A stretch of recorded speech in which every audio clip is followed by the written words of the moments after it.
अगले लेक्चर में हमने जो पढ़ा था सल्फरलाइड, वो उसकी एप्लीकेशन आपको यहाँ पे आपको ये सॉल्व करना है। वो आपको पता होना चाहिए कौन से सल्फरलाइड है वो हार्ड है, कौन सा सल्फरलाइड है वो सॉफ्ट है। पहले मुझको इसका आंसर दे दीजिए भैया। मैं आपको 2 क्वेश्चन देता हूँ। ये सल्फरलाइड, यदि आपने ये डायरेक्ट ये वीडियो देखा तो पहले सल्फरलाइड पढ़ लीजिएगा अगले लेक्चर में, उसके बाद ये क्वेश्चन सॉल्व कीजिएगा।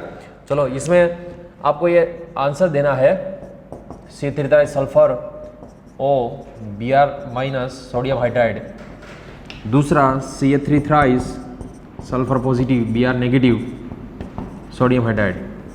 चलो पहले का आंसर, दूसरे का आंसर, इसका आंसर क्या आएगा आपको पहले पता होना चाहिए। ये वाला जो है ये सॉफ्ट सल्फरलाइड है और ये वाला है वो हार्ड सल्फरलाइड है। ये सॉफ्ट है फिर भी ये पोलर ही होगा, ये हार्ड है वो तो पोलर होगा ही होगा।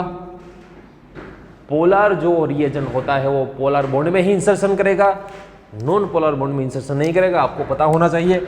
ये साइड हार्ड है, ये साइड सॉफ्ट नहीं है भैया, ये नॉन पोलर साइड है। ये नॉन पोलर इसलिए है, ये रेजोनेंस में इसके साथ नहीं है। दूसरी बात याद रखिएगा, दूसरी बात यहां पे सिर्फ हार्ड साइड है, सिर्फ हार्ड साइड है। सो उसका मीनिंग ऐसा नहीं होता कि सिर्फ हार्ड ही रिएक्शन करेगा, ये हार्ड ही रिएक्शन, इसके साथ सॉफ्ट रिएक्शन नहीं करेगा, ऐसा नहीं होता। सॉफ्ट कब सॉफ्ट के साथ ही रिएक्शन करता है, जब सॉफ्ट साइड है उसमें, तब। यहां पे कहीं भी आपको सॉफ्ट दिखाई दे रही है? नहीं दे रही है ना। फिर याद रखिएगा, आपको हार्ड के साथ, हार्ड रिएजन के साथ तो हार्ड साइड रिएक्शन करेगी, मगर सॉफ्ट रिएजन है ना वो भी हार्ड साइड के साथ, क्योंकि ये पोलर है, ये भी पोलर है, पोलर के साथ रिएक्शन करेगी। आपको ध्यान से सुनिएगा, फिर से मैं बता दूं कब हमें ऐसा डिसाइड करना है। यहाँ पे ऐसा आंसर लिख के मत आइएगा कि ये हार्ड साइड है, मैं सॉफ्ट का इसके साथ रिएक्शन नहीं करवाऊंगा। आपको देखना है तो सबसे पहले सल्फरलाइड की केमिकल प्रॉपर्टीज में हमने स्टार्ट की ना, केमिकल प्रॉपर्टी ऑफ सल्फरलाइड में पहली केमिकल प्रॉपर्टी थी reaction with carbonyl. Reaction with carbonyl देख लीजिएगा फिर से।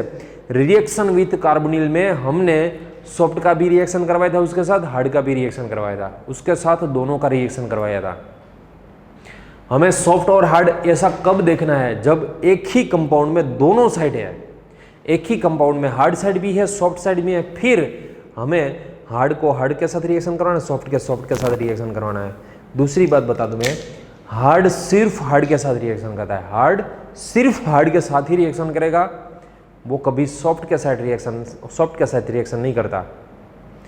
मगर जो ये सॉफ्ट है ना, सॉफ्ट, ये जो सॉफ्ट है वो हार्ड के साथ भी रिएक्शन कर सकता है, सॉफ्ट के साथ भी रिएक्शन कर सकता है।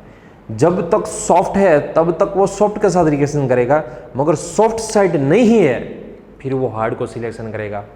सो इसका आंसर क्या आएगा भैया? पहले का आंसर, ये तो नॉन पोलर है, रेजोनेंस में है ही नहीं, ये तो कार्बोनिल के साथ रेजोनेंस में है ही, नॉन पोलर है, नॉन पोलर के साथ पोलर का रिएक्शन होगा ही नहीं, ये डबल बॉन्ड ऐसे ही पड़ा रहेगा। यहाँ पे क्या होगा, इसका जो CH2 है ये पाई बॉन्ड में इंसर्शन कर जाएगा और इसकी प्रोडक्ट बनेगी ये इपॉक्साइड, और ये हार्ड तो है, फिक्स ही है, हार्ड है वो हार्ड के साथ भी रिएक्शन करेगा।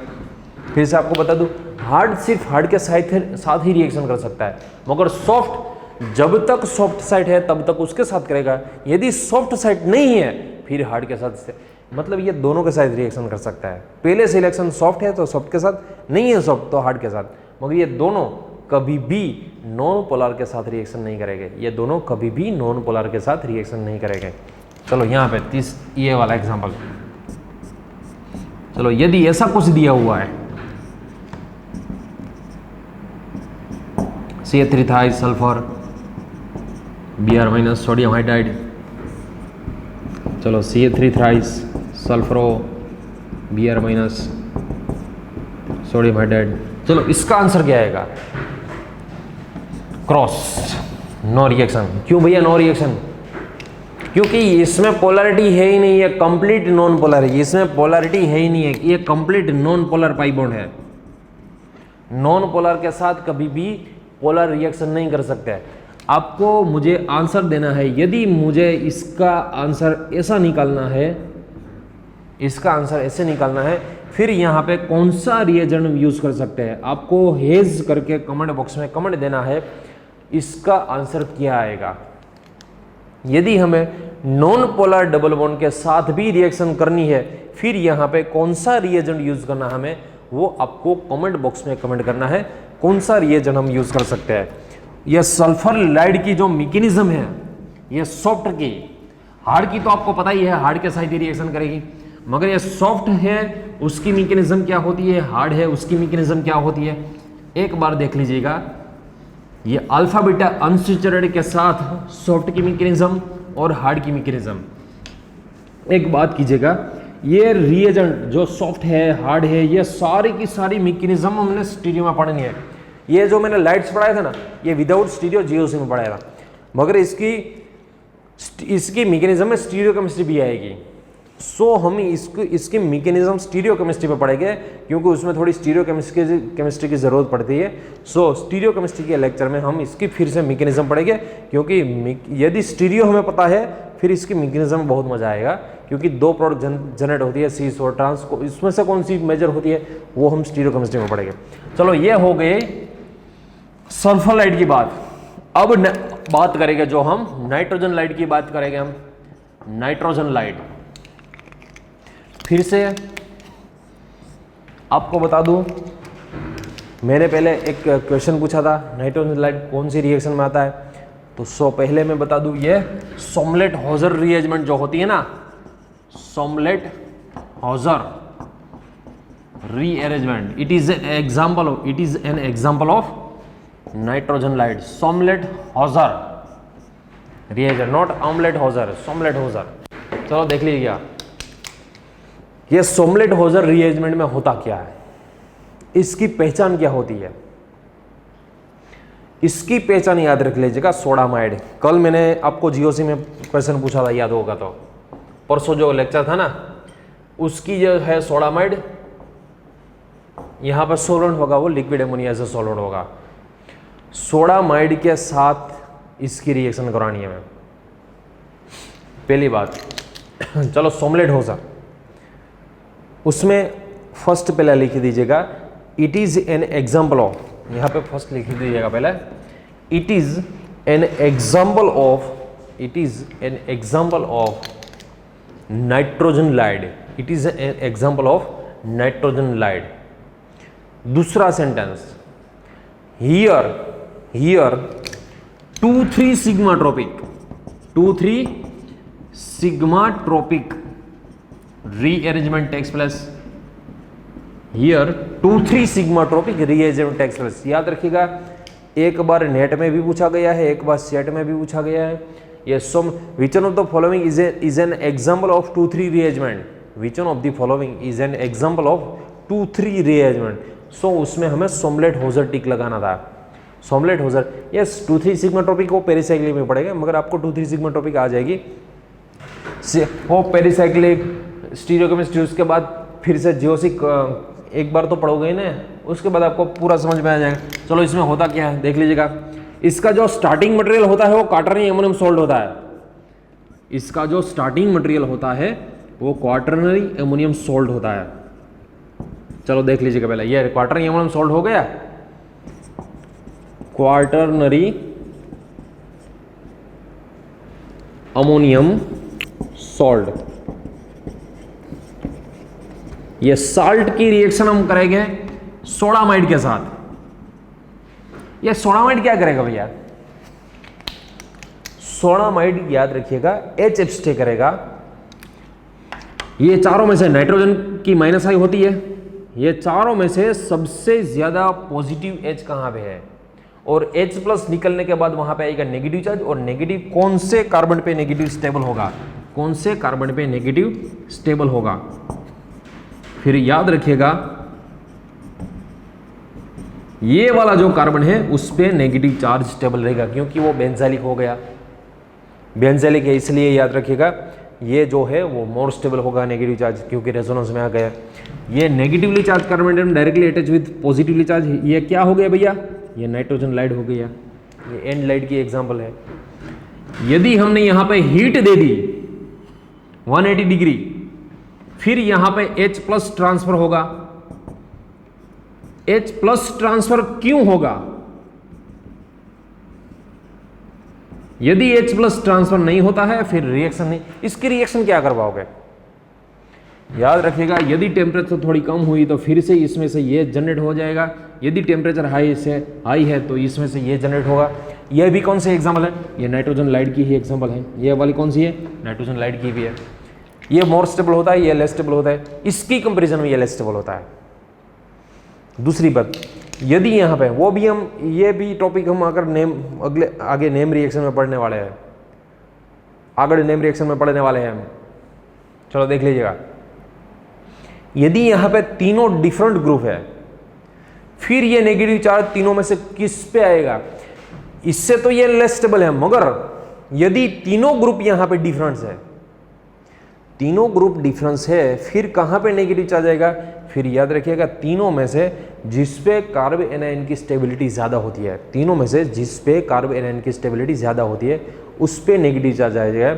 यदि यहाँ पे मिथाइल, यहाँ पे इथाइल, यहाँ पे प्रोपाइल है, फिर कौन से वाला कार्बन पे आएगा नेगेटिव चार्ज, मिथाइल वाला है। प्रोपाइल और इथाइल वाले पे क्यों नहीं आएगा नेगेटिव चार्ज, क्योंकि उसमें प्लस आई इफेक्ट होती है। यस, प्लस आई इफेक्ट होती है, प्लस आई इफेक्ट होती है। सो कार्बन एनायन की मैं अभी वो बोल रहा हूँ ना, वो एक बार लिख के देख लीजिएगा, आपको समझ में आ जाएगा। वो सारे एग्जाम्पल में कराऊंगा, मगर वो नेम रिएक्शन में कराऊंगा। ये अभी तो हम क्या पढ़ते हैं, ये नाइट्रोजन लाइट पढ़ते हैं अभी तो, ये इसमें आता किस में है वो सिर्फ पढ़ना है। ये तो सोमलेट होजर तो बहुत बढ़िया, वो भी मैं आपको नेम रिएक्शन में कराऊंगा, यहाँ पे डिफरेंट ग्रुप लगा के। चलो देख लीजिएगा, नाइट्रोजन है, उसके पास वाले कार्बन पे नेगेटिव चार्ज आ गया। सिग्मा ट्रोपी का रूल्स क्या होता है, डबल बॉन्ड के पास वाले कार्बन पे 1 नंबर, उसके बाद यहाँ पे 2, यहाँ पे 3। 1 वाले कार्बन के पास वाले कार्बन पे एटम पे 1, यहाँ पे 2। सिग्मा ट्रोपिक में याद रखिएगा 1-1 बॉन्ड ब्रेक होता है। कौन सा बॉन्ड ब्रेक होता है, 1-1 बॉन्ड जो होता है ब्रेक होता है। यहाँ पे नेगेटिव चार्ज ये अटैक यहाँ पे करेगा, ये बॉन्ड यहाँ पे आएगा। आप देख सकते हो कौन कौन से नंबर के बीच बॉन्ड जनरेट हो रहा है। यहाँ एक तो फिक्स है, 1-1 बॉन्ड तो ब्रेक होगा ही होगा। किसके बीच में बॉन्ड फॉर्मेशन हो रहा है, यहां पे आप देख सकते हो 2 और 3 के बीच में बॉन्ड फॉर्मेशन हो रहा है। सो इसको हम 2,3 सिग्मा ट्रोपिक बोलेंगे। इसको कौन सी रिएजेंट बोलेंगे, इसको 2,3 सिग्मा ट्रोपिक रिएजेंट इसको बोलेंगे। फिर से याद रखिएगा, सिग्मा ट्रोपिक का रूल्स, डबल बॉन्ड के पास वाले कार्बन पे एलएलई कार्बन जो होता है उसके पास वाले कार्बन पे, डबल बॉन्ड के पास वाले कार्बन पे हमें 1 नंबर देना है। उसके बाद 1 नंबर के बाद डबल बॉन्ड के कार्बन को हमें, डबल बॉन्ड वाले एटम है उसको 2 नंबर देना है, उसके बाद इसको 3 नंबर देना है। ये सारे हम सिग्मा ट्रोपिक में पढ़ेंगे, पेरिसाइक्लिक में पढ़ेंगे। 1 के पास वाले एटम पे 1 देना है, उसके पास वाले एटम पे 2 देना है। यहां पे किसका अटैचमेंट हो रहा है, 2 और 3 नंबर का अटैचमेंट हो रहा है, इसलिए इसको हम 2,3 सिग्मा ट्रोपिक रिएजेंट बोलेंगे। इसको इसलिए हम 2,3 सिग्मा ट्रोपिक रिएजेंट बोलेंगे हम। चलो देख लीजिएगा, यहाँ पे ये CH2, यहाँ पे CH2, ये CH2 तो है ही ना, ये डबल बॉन्ड शिफ्ट हुआ यहाँ पे, इसलिए यहाँ पे डबल बॉन्ड आएगा। CH2 के साथ कौन जुड़ा हुआ है, ये नाइट्रोजन और 2 CH3। नाइट्रोजन पे ये लोन पेयर कहां से आया, ये बॉन्ड ब्रेक होके इस पे लोन पेयर जनरेट हो गया। ये 2,3 सिग्मा ट्रोपिक हुई ना, इसलिए इसकी एरोमेटिसिटी डिस्टर्ब हुई। देख लीजिएगा, एरोमेटिसिटी डिस्टर्ब हो गई ना, इसलिए आपको बता दूं ये जो H है वो टोटोमेरिज्म में आ जाएगा, और लास्ट में जो प्रोडक्ट हमारी आएगी यहां पे आएगा CH3, क्योंकि ये बॉन्ड यहां पे आएगा, ये बॉन्ड यहां पे नेगेटिव चार्ज, वहां पे H ट्रांसफर हो जाएगा। ये H प्लस ट्रांसफर है यहाँ पे CH2, उसके साथ नाइट्रोजन, और नाइट्रोजन के साथ 2 मिथाइल ग्रुप, ये टर्सरी एमीन प्रोडक्ट हो गई। सोमलेट होजर में फिर से याद रखिएगा, Sommelet Hauser is an example of nitrogen ylide. Sommelet Hauser में होता क्या है, सोमलेट होजर में स्टार्टिंग होता है क्वार्टरनी अमोन सॉल्ट से। यदि हमें एग्जाम में ये क्वार्टरनी अमोन सॉल्ट नहीं दिया हुआ है, फिर याद रखिएगा शायद कुछ ऐसा दिया होगा हमें, यहाँ पे CH2NH2, इसकी हमें रिएक्शन करनी होगी मिथाइल आयोडाइड से। एक्सेस मिथाइल आयोडाइड ले लीजिएगा, या तो 3 इक्विवेलेंट लिखा होगा। यदि ये इसका रिएक्शन हमने मिथाइल आयोडाइड के साथ, एक्सेस के साथ रिएक्शन कर दिया हमने, फिर ये क्वार्टरनी अमोन सॉल्ट जनरेट होगा। दूसरा इक्वेशन आपको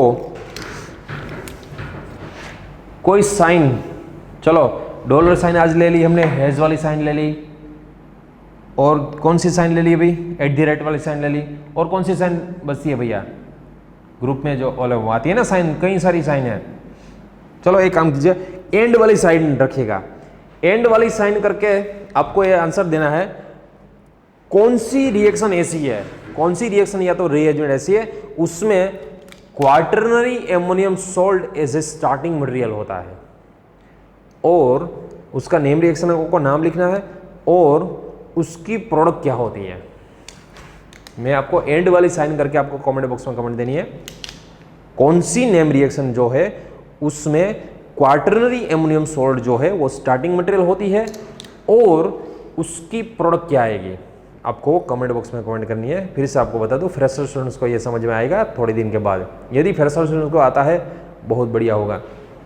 फिर से मैं बता दूं, ये सोमलेट होजर की पहले प्रिपरेशन में आपको क्वाटररी एमोनियम सॉल्ट भी किया जाए, वो भी आपको करवाएगा। क्वाटररी एमोनियम सॉल्ट से टर्सरी एमीन जनरेट होगा, क्वाटररी एमोनियम सॉल्ट से उसकी प्रोडक्ट क्या आएगी, tertiary amine YR23 sigma trophic. आपको सोमलेट होजर की मेन बात जो याद रखनी है, सोमलेट होजर जो होता है वो 2,3 सिग्मा ट्रोपिक रिएजेंट की एग्जाम्पल है, और उसमें 2,3 सिग्मा ट्रोपिक के में क्वाटररी एमोनियम सॉल्ट में से टर्सरी एमीन जनरेट होगा, क्वाटररी में से टर्सरी एमीन जनरेट होगा YR23 रिअरेंजमेंट। आज जो हमने कंप्लीट किया, फिर से बता दूं, सोमलेट होजर वाला एग्जांपल तो बहुत बड़े है, यहाँ पे वो नेम रिएक्शन में पढ़ेंगे, बहुत डिफरेंट ग्रुप यहाँ पे लगाए गए, कौन से कब कहाँ पे ट्रांसफर होता है वो सारे पढ़ेंगे हम। आज जो कंप्लीट किया हमने लाइड कंप्लीट किया, लाइड में फिर से 2 बार पढ़ लीजिएगा लाइड। ये लाइड बहुत बार एग्जाम में आया है, नेट गेट जी सेट जो होती है उसमें बहुत बार आया है ये एग्जाम्पल। ये लाइड में से आपको बता दूं, सबसे पहले नंबर पे जो आता है वो विटिक वाला आता है, फॉस्फोरस लाइड वो, उसके बाद सल्फर लाइड, और ये नाइट्रोजन लाइड है वो एक बार नेट में आया, एक बार सेट में आया। नाइट्रोजन लाइड बहुत बार नहीं पूछी गई आपको। थैंक यू सो मच, कल मिलते हैं। कल आपको याद रखिएगा कंप्लीट फ्रेश होके पूरा नाश्ता करके बैठिएगा, बहुत बड़ा बहुत ज़्यादा नहीं, 2 भाखरी खा के नहीं। याद रखिएगा कल हम पढ़ने वाले हैं कार्बिन। सबसे ज़्यादा जो नेट में पूछी गई है वो कार्बिन है। सो याद रखिएगा कल का लेक्चर आपको कंप्लीट करना ही करना है। कल लेक्चर में आपको सुबह उठ के पूरी की पूरी कार्बिन की नोट्स अच्छी बनाई है, क्योंकि सबसे ज़्यादा जो जीओसी में क्वेश्चन आते हैं वो कार्बिन से आते हैं।